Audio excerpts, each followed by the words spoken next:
Welcome to RM biology. এই মুহূর্তে সব থেকে বড় ব্রেকিং নিউজ জেনপাস ইউজি এবং এএনএম জিএনএম 2025 রিলেটেড। কিছুক্ষণ আগেই একটা নোটিফিকেশন প্রকাশিত হয়েছে। তোমাদের অ্যাডমিশনের শেষ সুযোগ বলতে পারো। স্পট অ্যাডমিশন শুরু হতে চলেছে।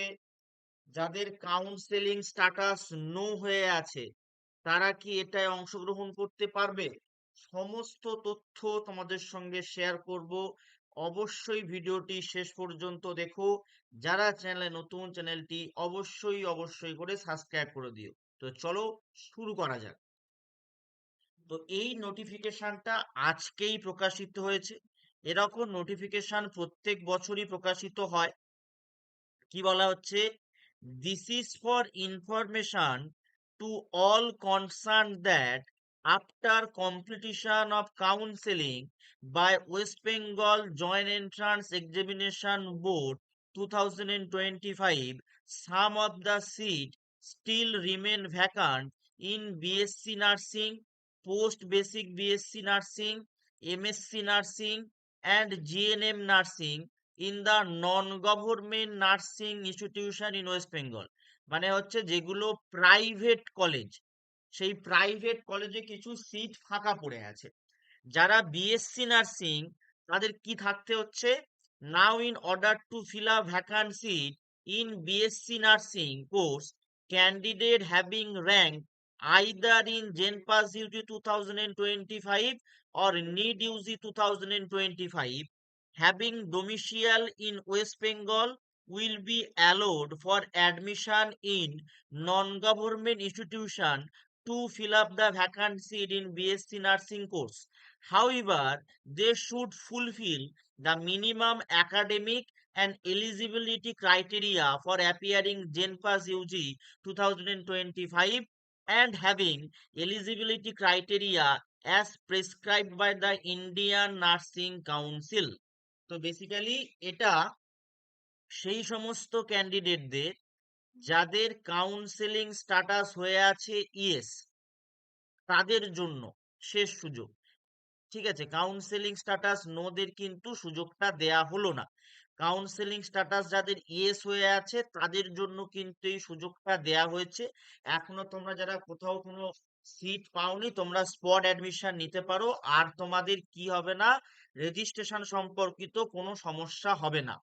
ঠিক একই রকম ভাবে যারা নিট 2025 পরীক্ষা দিয়েছিলে এবং তোমরা কোয়ালিফাইড, ঠিক আছে, শুধু পরীক্ষা দিলে হবে না, তোমরা কোয়ালিফাইড মানে যে নির্দিষ্ট, তুমি যদি এসসি ক্যাটাগরি হও, এসটি হও, তোমার ক্যাটাগরি ওয়াইজ যে কোয়ালিফাইড যে মার্কসটা, সেই মার্কস থাকলেও তুমি কিন্তু ভর্তি হতে পারবে তুমি যদি জেন পাস না দিয়ে থাকো।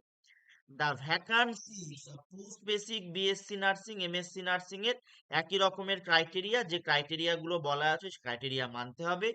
জিএনএম এর জন্য কি লেখা আছে দেখো, in GNM course candidate having qualification of 10 plus 2 passed, having domicile in West Bengal and having the eligibility criteria as prescribed by the Indian Council are allowed to take admission in non-government institution। অর্থাৎ GNM দের 10+2 pass করতে হবে এবং Indian nursing কাউন্সিলের যে rules আছে সেই রুলসটা যদি তুমি ফলো করো এবং তোমার যদি ঠিকঠাক থাকে তুমি ভর্তি হতে পারবে। তুমি যদি জিএনএম যদি নাও দিয়ে থাকো, তুমি যদি জিএনএম পরীক্ষা নাও দিয়ে থাকো, তারাও, যারা জিএনএম পরীক্ষা দেয়নি তারাও সুযোগ পাচ্ছে নাম্বারের ভিত্তিতে। যারা জিএনএম দেয়নি, ঠিক আছে, এখানে কিন্তু জিএনএম পরীক্ষার কথা কোথাও উল্লেখ করা নেই। দেখো, GNM course candidate having qualification of 10+2 pass, having domicile West Bengal, having eligibility criteria as prescribed by the Indian Nursing Council,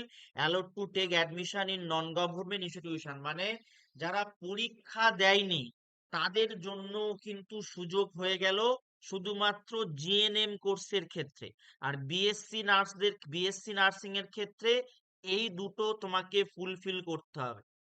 BSc nursing এর ক্ষেত্রে এই দুটো ক্রাইটেরিয়া তোমাকে ফুলফিল করতে হবে। আর তুমি যদি জিএনএম পরীক্ষার্থী নাও হয়ে থাকো, তুমি উচ্চ মাধ্যমিক পাশ করেছো এবং তুমি আইএনসির ক্রাইটেরিয়া ফুলফিল যদি করে থাকো তুমি কিন্তু ডিরেক্ট অ্যাডমিশন বেসরকারি কলেজে নিতে পারো।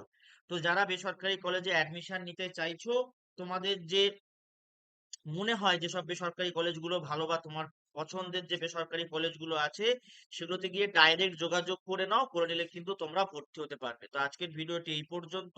এছাড়া যদি কোনো জিজ্ঞাসা থাকে অবশ্যই কমেন্ট বক্সে কমেন্ট করো, ভিডিওটি সবার সঙ্গে শেয়ার করে দাও যারা প্রাইভেটে ভর্তি হচ্ছে তাদের কাছে কিন্তু শেষ সুযোগ চলে এলো। চলো টাটা, ভিডিওটি এই পর্যন্ত।